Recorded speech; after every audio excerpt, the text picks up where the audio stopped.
The massive command center of the battleship Nexus Prime stretched out like a small city. Hundreds of aliens from different worlds worked at glowing control panels. The air buzzed with the sounds of many languages mixing together. Strange creatures, with too many arms typed on keyboards, while others with scales and sharp teeth gave orders to their teams. General Korath stood in the center of it all. He was huge, even by alien standards. His body was covered in black scales that looked like armor. His yellow eyes glowed in the dim light of the ship. When he moved, other aliens stepped out of his way. They had good reason to fear him. Korath had fought in more battles than most species had even heard of. He had seen entire planets burn and watched civilizations fall. Today was different, though. Today they were expecting visitors from a new world. Another species wanted to join their war against the machines that threatened all life in the galaxy. The machines called themselves the Void Collective, and they had been destroying worlds for over 1,000 years. Korath looked at the big screen that showed their current position in space. Dozens of warships floated nearby. Each ship came from a different world. There were the spider-like arachnids with their web-shaped vessels. The crystal beings called the Luxari had ships that looked like floating diamonds. The warrior race, known as the Gorons, flew in ships that looked like giant hammers. All of these species had one thing in common: they were strong. They had natural weapons like claws, teeth, or poison. Some could breathe in space without suits. Others could lift objects 10 times their body weight. When the Void Collective attacked their worlds, they fought back with everything they had. Commander Zilex approached the general. His insect-like body clicked as he walked on 6 legs. His compound eyes reflected the light from the screens around them. "General, the new delegation has arrived. They are waiting in Docking Bay 7. Korath did not look away from his tactical display. "What species are they?" "They call themselves humans, sir. They come from a planet called Earth." The general made a sound that might have been laughter if it came from a different throat. In his long life, he had seen many weak species try to join the coalition. Most of them could barely survive their first battle. They usually ended up as support crews or food suppliers for the real warriors. "How many ships did they bring?" Korath asked. "Just one, sir. It is quite small compared to our vessels." This made Korath finally look up. "One ship? Are they here to surrender their planet to us for protection?" "I do not believe so, sir. Their leader requested a meeting about military cooperation." Korath's yellow eyes narrowed. Military cooperation usually meant that a species had something valuable to offer. Advanced weapons, maybe, or useful technology. But a species that could only send one small ship probably had nothing worth his time. "Fine, bring them to the war room. Let us see what these humans think they can contribute to our cause." 20 minutes later, the doors to the war room slid open. 3 figures walked in, and Korath had to stop himself from laughing out loud. The humans looked like children compared to the other species in the room. They were barely 2 meters tall. Their skin looked soft and pink, like they had never seen battle. They had tiny eyes and no visible natural weapons. The strangest thing about them was the hair that only grew on the tops of their heads. It looked decorative, like something that would get in the way during a fight. Their clothes were simple and clean, which told Korath that they probably came from a peaceful world where war was unknown. The human in front stepped forward. He moved with confidence, which surprised the general. Usually weak species were scared when they met him for the first time. This human looked right into Korath's yellow eyes without flinching. "I am Admiral Jake Morrison of the Earth Defense Force," the human said. His voice was steady and clear. "We come to offer our military support in your war against the Void Collective." Several aliens in the room made sounds that indicated amusement. Lieutenant Brax, a Goron warrior whose muscles were bigger than a human's entire body, crossed his 4 arms and shook his massive head. The Gorons were known across the galaxy for their strength. They could punch through steel with their bare hands. General Korath studied the humans more carefully. They had no scales for protection, no claws for fighting, No extra arms or legs for advantage in battle. They looked like they would break if someone sneezed on them too hard.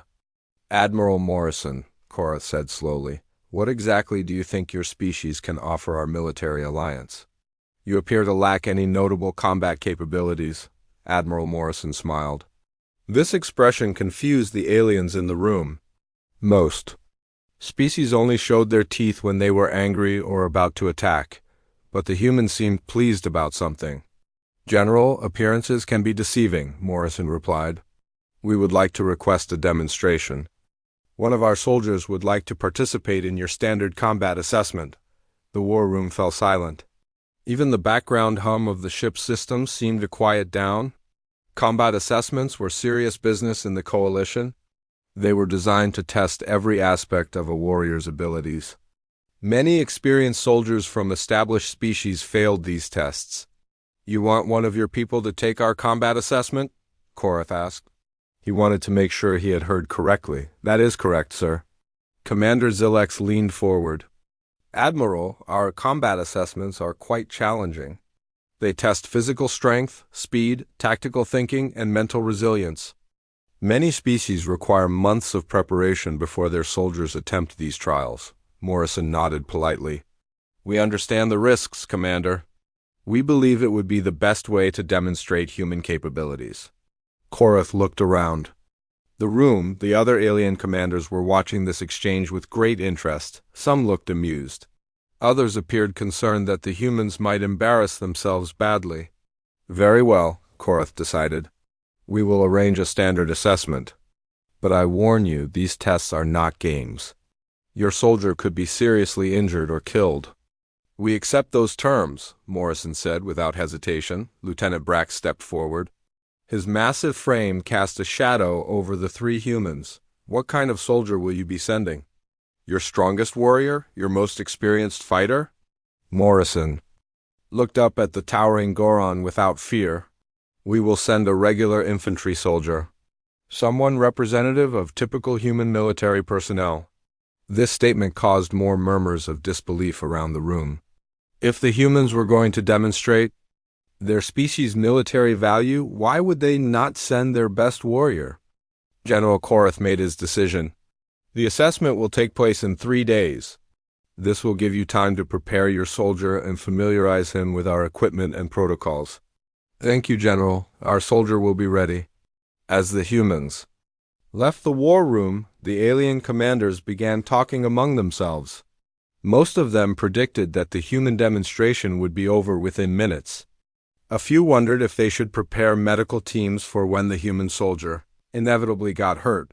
Korath returned to his tactical displays, but his mind kept wandering back to the strange confidence that Admiral Morrison had shown. In his experience, overconfidence usually led to quick defeat. But something about the way the human had spoken suggested that there might be more to this species than their weak appearance indicated. 3 days would tell them everything they needed to know about human military capabilities. Korath suspected it would be a very short and disappointing demonstration, but at least it would be educational for the humans. They would learn why the galaxy's real warriors were needed to fight the Void Collective.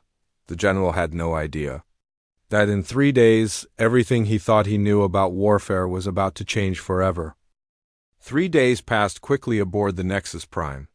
During this time, word spread throughout the massive ship about the human combat demonstration. Most of the alien crew members were curious to see what the weak-looking newcomers could do. Many placed bets on how long the human soldier would last before giving up or getting hurt. The Coalition's main training facility was located in the lower decks of the ship. It was a huge space that could be transformed into any kind of environment.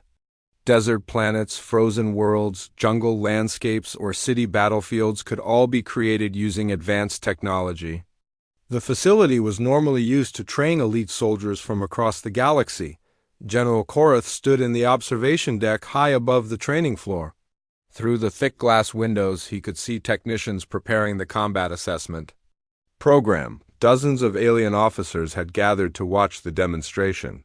They filled the viewing area, talking quietly among themselves. Lieutenant Brack stood next to the general. The massive Goron warrior looked down at the training floor. With his forearms crossed, "I still think this is a waste of time," he said in his deep voice. "These humans are clearly not built for combat." Commander Zilex clicked his mandibles nervously. "Perhaps we should have started with a simpler test. The standard combat assessment might be too difficult for their physiology." Korath shook his massive head. "No, if they want to join our military alliance, they need to prove they can handle real combat situations. We cannot lower our standards just because they look fragile." The doors to the training facility opened, and Admiral Morrison walked in with his human soldier.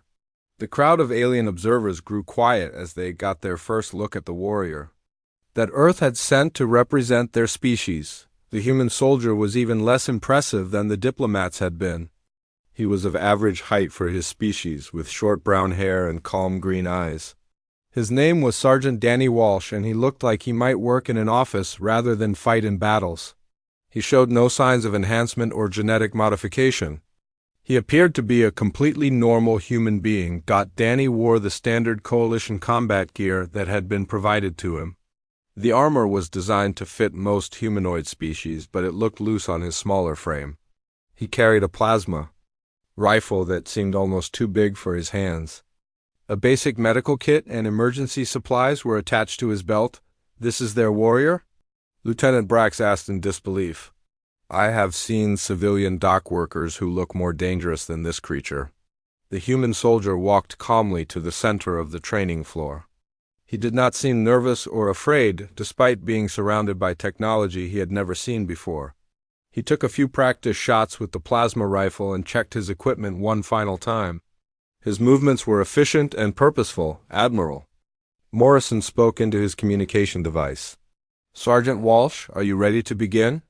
Danny looked up at the observation deck and nodded. "Ready when you are, sir." General Korath activated the facility's control system. Beginning standard combat assessment. Level 1 parameters activated. The training floor immediately transformed around Danny. The smooth metal surface became a ruined city street. Broken buildings rose up on both sides of him. Smoke drifted through the air, and the sounds of distant explosions echoed from somewhere ahead. This was a typical urban combat scenario that coalition soldiers trained in regularly. "Objective is simple," Korath announced over the facility's speakers. "Navigate through the city, eliminate hostile targets, and reach the extraction point. Time limit is 2 hours." Red lights began flashing to indicate that the assessment had started. Danny immediately moved toward the nearest building, staying low and checking corners carefully. His movements were smooth and deliberate, showing that he understood basic combat tactics. The first enemy drones appeared from windows above him. They were small flying machines equipped with energy weapons. Most soldiers would try to shoot them down directly, but Danny did something different. He ducked into a doorway and waited for the drones to come closer.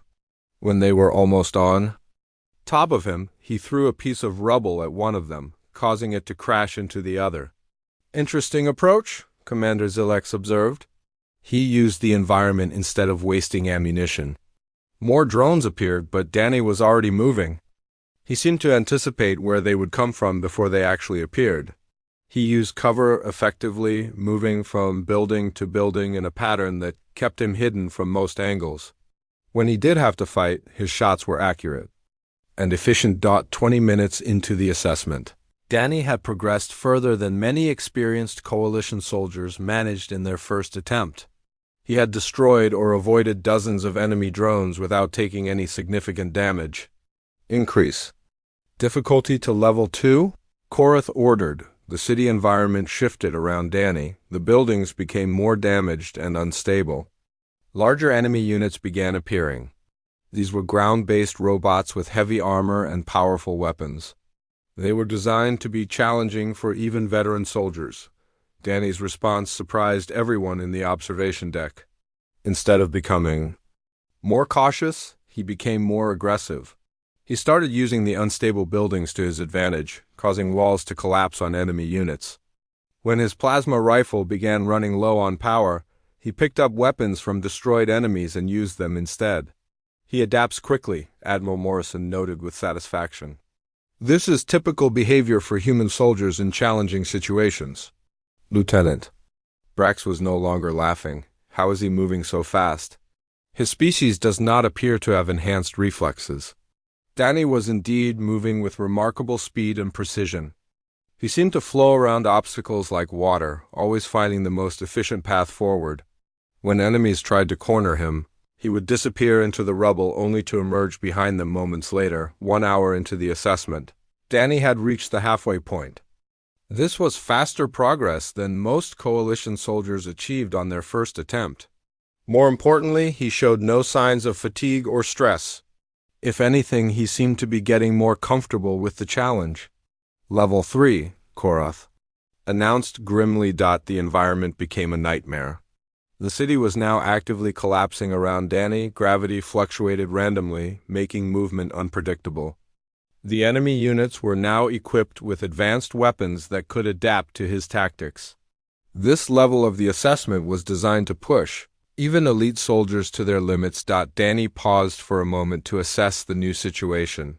Then he did something that made every observer lean forward in amazement. He began using the gravity fluctuations to his advantage, timing his movements to coincide with the changes. He turned the collapsing buildings into weapons, directing falling debris toward enemy positions. When a massive combat robot cornered him in a narrow alley, Danny did not try to run or hide. Instead, he studied the machine for several seconds, then ran straight at it. Using the alley walls, he launched himself at the robot's head and began tearing at its sensor arrays with his bare hands. The machine thrashed wildly, but Danny held on until he found its weak point and disabled it completely. What kind of creature fights like that? Lieutenant Brax whispered.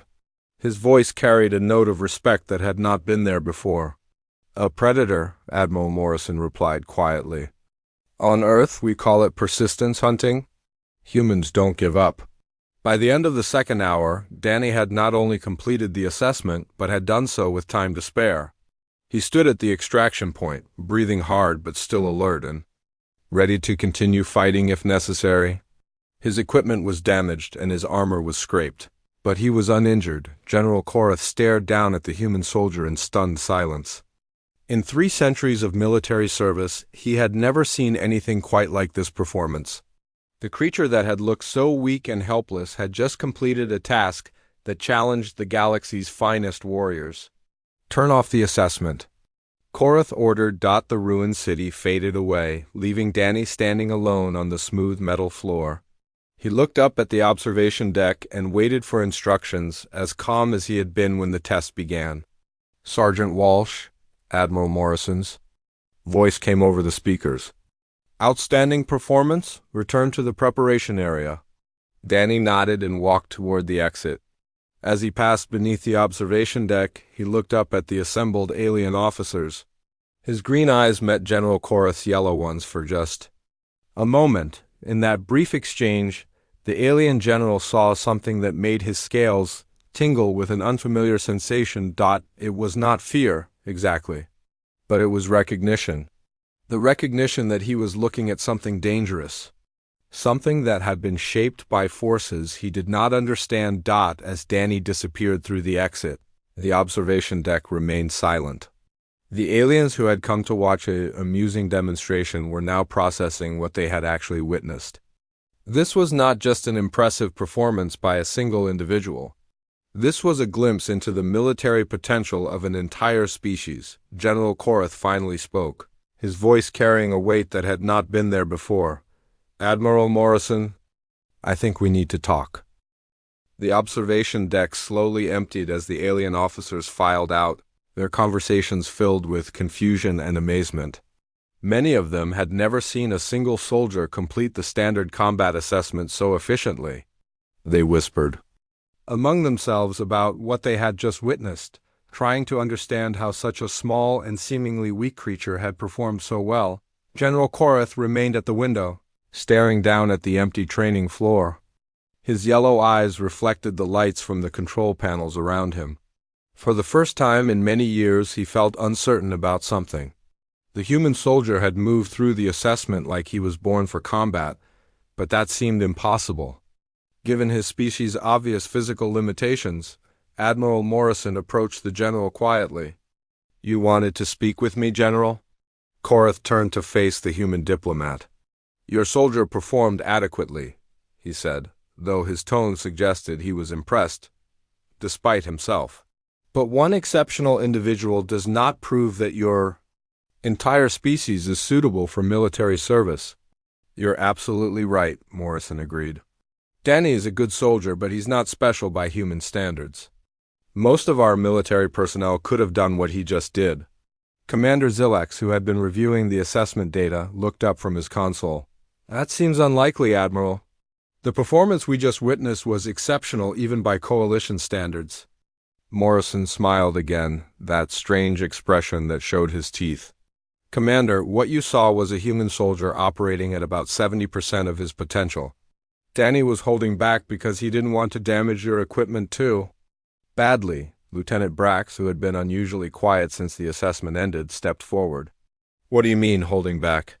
"We saw him disable a heavy combat robot with his bare hands." "Yes, and he did it very carefully," Morrison replied. "If Danny had been in a real combat situation, he would have torn that robot apart much faster." He was being polite. The alien officers exchanged glances. The idea that the human had been restraining himself during such a challenging test was difficult to accept. If that was true, then what were humans really capable of when they stopped? Being polite? General Korath made a decision that would change everything. "I want to see your soldiers' full capabilities." "Run the Nightmare Protocol?" The command deck fell silent. Commander Zilex's compound eyes widened in shock. "Sir, the Nightmare Protocol is reserved for our most elite Special Forces candidates. It's designed to be impossible for any single individual to complete." "I know exactly what it is," Korath growled. "I helped design it, run the protocol." Admiral Morrison looked concerned for the first time since arriving on the ship. "General, if you're going to put Danny through an extreme test, I should warn you that humans react differently to impossible situations than other species might." "How so?" "When most creatures face overwhelming odds, they either fight harder or give up. Humans do something else. We become more focused, more dangerous. The worse the situation gets, the more creative we become in our solutions." Korath's scales shifted color slightly, a sign of interest in his species. "Explain," Morrison paused, choosing his words carefully. "On Earth, we have a saying, 'Necessity is the mother of invention.' When we're pushed to our limits, we don't just adapt. We innovate. We find ways to win that shouldn't be possible." "We shall see," Korath said. He activated the facility's communication system. "Sergeant Walsh, report to the training floor. We have an additional assessment for you." Danny's voice came through the speakers clearly. "On my way, sir." While they waited for the human soldier to return, the technicians reconfigured the training facility. The Nightmare Protocol was not just a test of combat ability. It was a psychological evaluation designed to break down a warrior's mental defenses and reveal their true character under extreme pressure. The test had been used only 12 times in Coalition history. 3 candidates had suffered permanent psychological damage. 2 had died from the stress. Only 1 had ever come close to completing it, and that warrior had become a legend among the Coalition Special Forces. Danny entered the training facility with the same calm demeanor he had shown before. He checked his equipment once more and took his position at the starting point. He seemed completely unaware that he was about to face a challenge that had broken some of the galaxy's finest warriors. "Sergeant Walsh," General Korath announced over the speakers, "this assessment has no time limit. The objective is survival. The test will continue until you are eliminated or you find a way to shut down the system from within the scenario." "Understood, sir," Danny replied. The training floor activated and reality twisted around the human soldier. The environment became a constantly changing maze of deadly traps and adaptive enemies. The walls moved randomly, creating new passages while sealing off others. The gravity shifted without warning, sometimes pulling Danny toward the ceiling, other times crushing him. Against the floor. The enemies in this scenario were unlike anything from the previous tests. They learned from Danny's tactics and adapted their behavior accordingly. When he used cover, they found ways to flush him out. When he tried to avoid them, they predicted his movements and set ambushes. For the first 30 minutes, Danny struggled. He was clearly being pushed beyond his normal limits. The constant changes in environment and enemy behavior kept him off balance. Several times, he barely avoided traps that would have killed him instantly, but then something changed. Instead of becoming more desperate, Danny seemed to become calmer. His movements became more precise. His breathing steadied. He began to study the pattern of changes in the environment, looking for the underlying logic that controlled the chaos. His vital signs are stabilizing, Commander Zilex reported in amazement. His heart rate is actually decreasing. Admiral. Morrison nodded knowingly. He's entering what we call the zone. When humans face truly impossible situations, our minds shift into a different mode of operation. We become hyper-focused on finding solutions. Danny had stopped running from the adaptive enemies. Instead, he began hunting them systematically. He used the changing environment to his advantage, timing his movements to coincide with the wall shifts. When gravity reversed, he was already positioned to use the change as a weapon against his pursuers. 1 hour into the Nightmare Protocol, Danny had cleared an entire section of the maze. He moved through the shifting corridors like he had memorized every possible configuration. When new enemies appeared, he dealt with them efficiently before they could adapt to his tactics. How is he doing that? Lieutenant Brax asked in wonder. The maze changes every few minutes. There's no pattern to memorize. There's always a pattern, Morrison replied. Humans are very good at finding patterns, even in apparently random systems. Our brains are designed to identify order within chaos.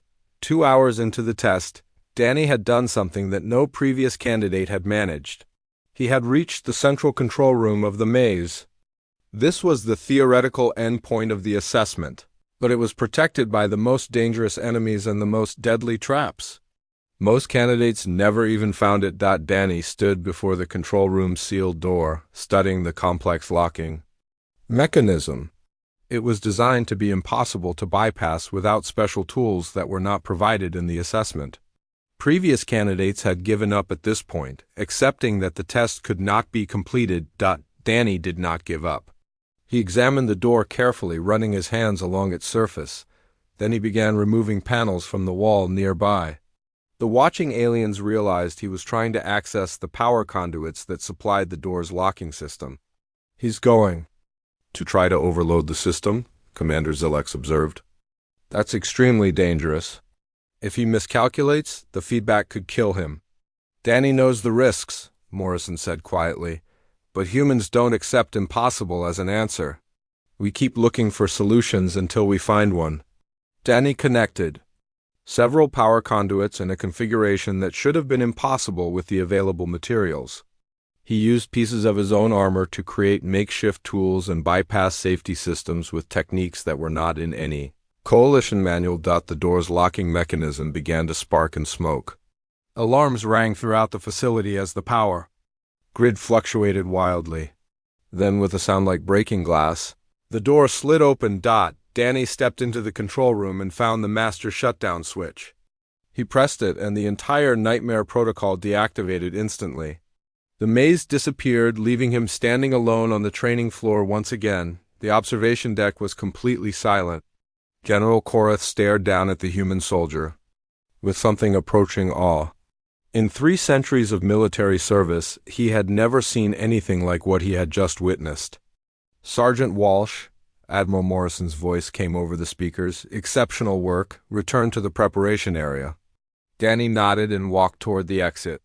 As he passed beneath the observation deck, he looked up at the assembled aliens again. This time, his calm green eyes held something different. A quiet confidence that suggested he had known all along that he would find a way to complete the impossible test. After Danny left, General Korath turned to Admiral Morrison. I need to understand something. How many humans like your sergeant does Earth have? 2 hours after Danny completed the impossible test, the senior command staff of the Coalition gathered in the main briefing room. Word of the human soldiers' performance had spread throughout the ship. Officers who had missed the demonstration were asking for recordings of the event.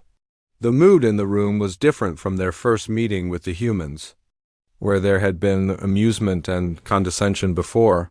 Now there was serious interest and growing respect. General Korath sat at the head of the long table, his massive frame casting shadows across the polished surface. Admiral Morrison sat across from him, flanked by his two human companions. The other coalition commanders filled the remaining seats, their various alien forms creating a strange assembly of scales, fur, chitin, and crystalline structures. Admiral Morrison, General Korath began, his voice carrying a weight that had not been there during their first meeting. Your soldier has demonstrated remarkable capabilities. However, I must ask a direct question. Is Sergeant Walsh truly representative of typical human military personnel, or is he one of your elite warriors? Morrison activated a small device on the table, and a holographic display appeared above them. It showed statistics and data charts that meant nothing to the alien observers yet. General, Danny Walsh enlisted in our military 18 months ago. He completed basic training at a standard facility. His test scores place him in the middle range of our recruits. By human military standards, he is completely average. Commander Zilex's compound eyes focused on the display. Average? The performance we witnessed was extraordinary by any measure we use. That's because you don't understand what shaped our species, Morrison replied. He touched the device again, and the display changed to show a blue and green planet floating in space. This is Earth, our homeworld. To understand why Danny could do what he did, you need to understand what our planet is like. The image zoomed in to show various landscapes. Thick jungles with massive trees, vast deserts where nothing seemed able to survive, frozen wastelands covered in ice and snow, mountain ranges that stretched higher than the clouds, deep oceans filled with unknown creatures. Lieutenant Brax leaned forward, his forearms resting on the table. It appears to be a standard, habitable world. We have seen many similar planets. Morrison's expression became more serious. What you're seeing is the surface. But Earth is different from most worlds because of what lives there. The display changed to show various creatures. These are some of the predators that share our planet. The first image showed a massive cat with teeth longer than human fingers. Its muscles rippled under golden fur as it stalked through tall grass. The next image revealed a snake thick as a human torso, with fangs that dripped with deadly poison. Then came bears that could tear through trees with their claws, and sharks in the oceans with rows of razor-sharp teeth. Every day on Earth, humans must coexist with creatures that are stronger, faster, and better armed than we are, Morrison explained. Our ancestors survived not by becoming the strongest predators, but by becoming the smartest ones. General Korath studied the images carefully. His warrior instincts recognized dangerous predators when he saw them. Many of these Earth creatures would be considered threats even by coalition military standards. How did your species survive among such dangers? We learned to hunt them, Morrison said simply. The display now showed early humans working together to bring down a massive elephant-like creature. We developed something called persistence hunting. We would chase our prey for hours or even days until it collapsed from exhaustion. We didn't need to be faster than our targets. We just needed to outlast them. The alien commanders shifted uncomfortably in their seats. The idea of hunting by exhaustion was unfamiliar to most species. They either overpowered their prey quickly or gave up and looked for easier targets. Morrison continued his explanation. But the real danger wasn't the large predators. It was the small ones. The display showed tiny insects, microscopic bacteria, and various parasites. These creatures could kill humans in minutes or hours. They forced us to develop advanced medical knowledge and careful survival habits. Commander Zilex clicked his mandibles nervously. Your planet was trying to kill you constantly, exactly. And that's just the biological threats. The display changed again to show natural disasters. Earthquakes that could split the ground open. Volcanoes that buried entire regions in ash and lava. hurricanes with winds strong enough to destroy cities, floods that could wash away everything in their path. Earth is geologically active, Morrison explained. Natural disasters happen regularly. Our ancestors had to learn to predict them, survive them, and rebuild after them. This taught us to be adaptable and to never give up hope, even when everything seemed lost. Lieutenant Brax was staring at the images in amazement. How did your species not go extinct? We almost did several times, Morrison admitted. But each time we survived, we became better at surviving the next crisis. We learned to work together in ways that other species haven't needed to develop. General Korath was beginning to understand something important. You're saying that your entire evolution was shaped by constant conflict. Not just conflict, Morrison corrected.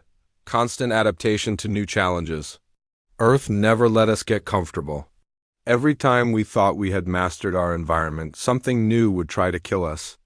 Diseases, predators, climate changes, resource scarcity.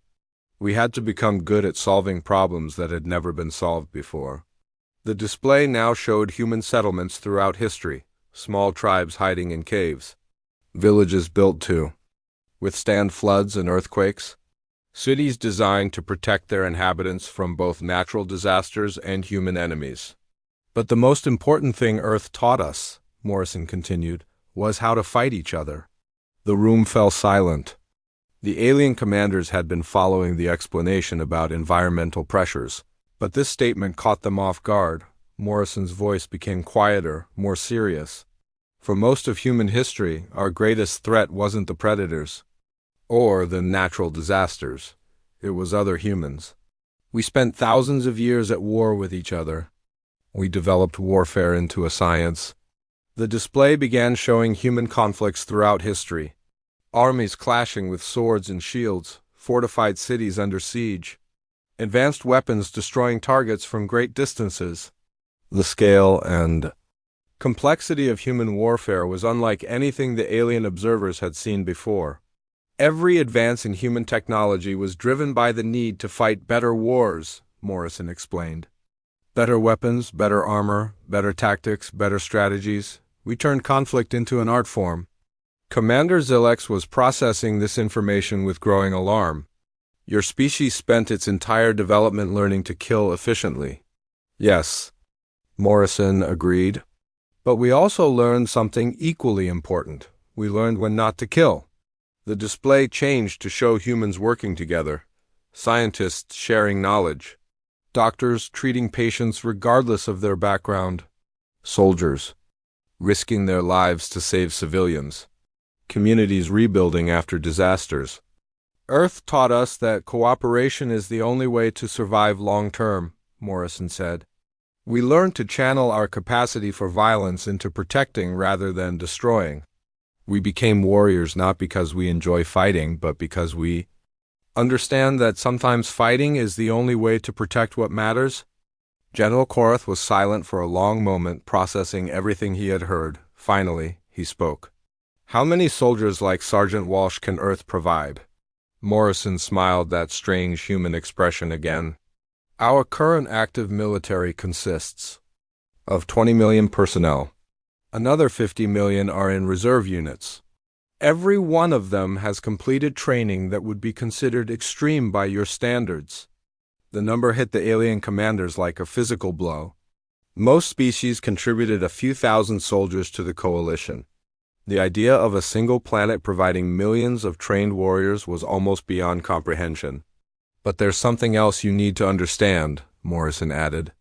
Those 70 million soldiers represent less than 1% of Earth's total population. If our world was truly threatened, we could field an army of several billion people within a year. Lieutenant Brax's voice was barely a whisper. Several billion? Every human civilian receives basic military training in school, Morrison explained. We learn combat tactics, weapon handling, and survival skills as part of our normal education. It's considered as important as reading and mathematics. General Korath stood up slowly, his massive frame towering over the table. He walked to the large window that showed the stars beyond the ship. Earth was visible in the distance, a small blue dot that looked peaceful and harmless. "Admiral Morrison," he said without turning around, "your species has just revealed something that changes everything we thought we knew about warfare and survival." "How so, General?" Korath turned to face the human diplomat. "You're not just another species seeking protection from the Void Collective. You're a race of warriors who have been preparing for galactic war for thousands of years without even knowing it." Morrison nodded slowly. "Earth made us what we are, General. We didn't choose to become warriors. We became warriors because it was the only way to survive our world." 1 week after the historic handshake between General Korath and Admiral Morrison, the Coalition headquarters buzzed with new activity. The news of humanity's acceptance into the military alliance had spread throughout the galaxy. Some species were excited about the possibility of new allies in the war against the Void Collective. Others were nervous about what these strange warriors from Earth might bring to the conflict. General Korath stood in his private office, reviewing intelligence reports that had arrived during the night. The Void Collective had launched another major attack on the Outer Rim territories. 3 entire star systems had gone silent in the past 72 hours. The machine intelligence was becoming bolder and more aggressive with each passing month. Soft chime indicated that someone was requesting entry to his office. "Come in," Korath called out. Admiral Morrison entered, carrying a datapad and looking more serious than usual. Behind him walked Sergeant Danny Walsh, still wearing his simple Coalition uniform. The human soldier looked as calm and unremarkable as ever, but Korath now understood that this appearance was deeply deceiving. "General," Morrison began, "we've been analyzing the latest Void Collective attack patterns. Our military strategists on Earth have some observations that might be useful." Korath gestured toward the chairs across from his desk. "Please sit. I'm interested in hearing the human perspective on our enemy." Morrison activated his datapad, and a holographic display appeared above Korath's desk. It showed the recent Void Collective attacks mapped across several star systems. Red dots marked the locations where entire worlds had been consumed by the machine intelligence. "The Void Collective has been using the same basic strategy for centuries," Morrison explained. "They overwhelm planetary defenses with superior numbers and technology. They convert captured resources into more machines. They expand outward in predictable patterns." General Korath nodded. "This analysis matches our own intelligence reports. The machines are efficient but not particularly creative in their approach." "That's exactly the problem," Danny spoke up for the first time. His quiet voice carried a confidence that Korath was beginning to recognize as typically human. "They're fighting like machines, logical, predictable, efficient. But they're not fighting like humans." "Explain," Korath requested. Morrison touched his datapad again, and the display changed to show Earth's military history.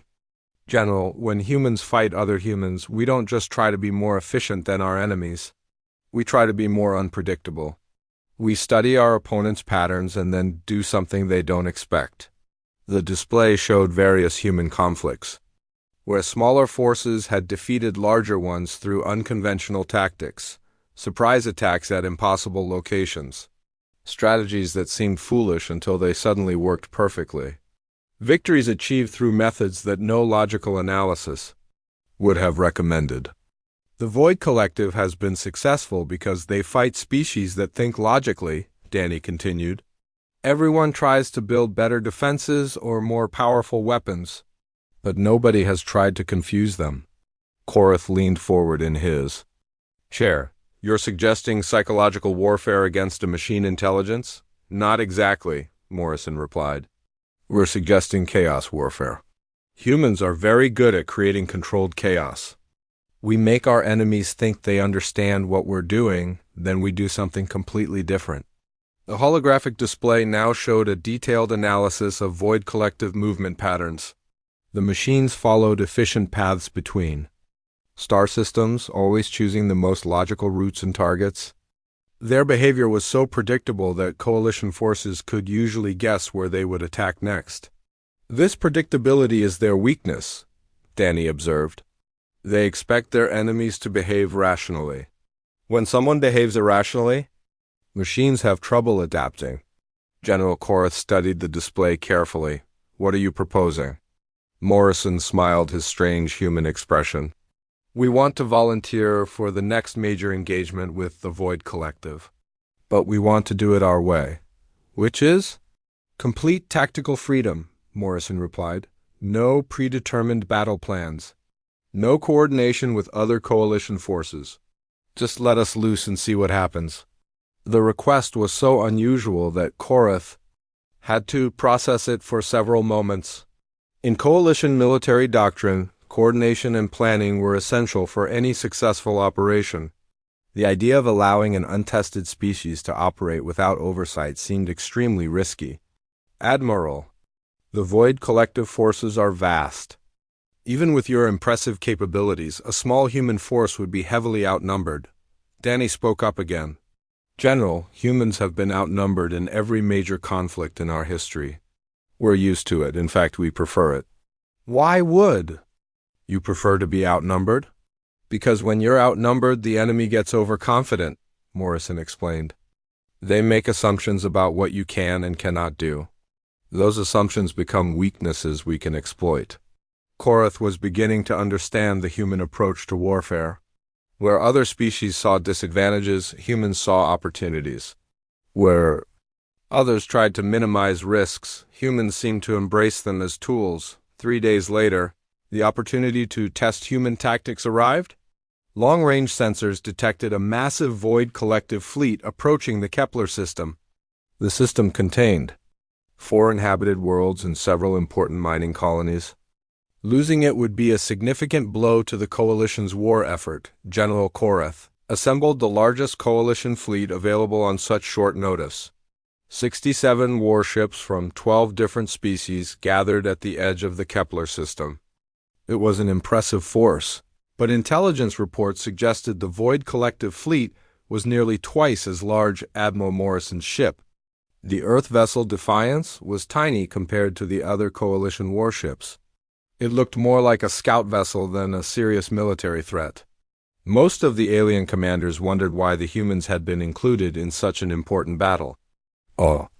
Ships, this is General Korath, the reptilian commander announced over the fleet communication system.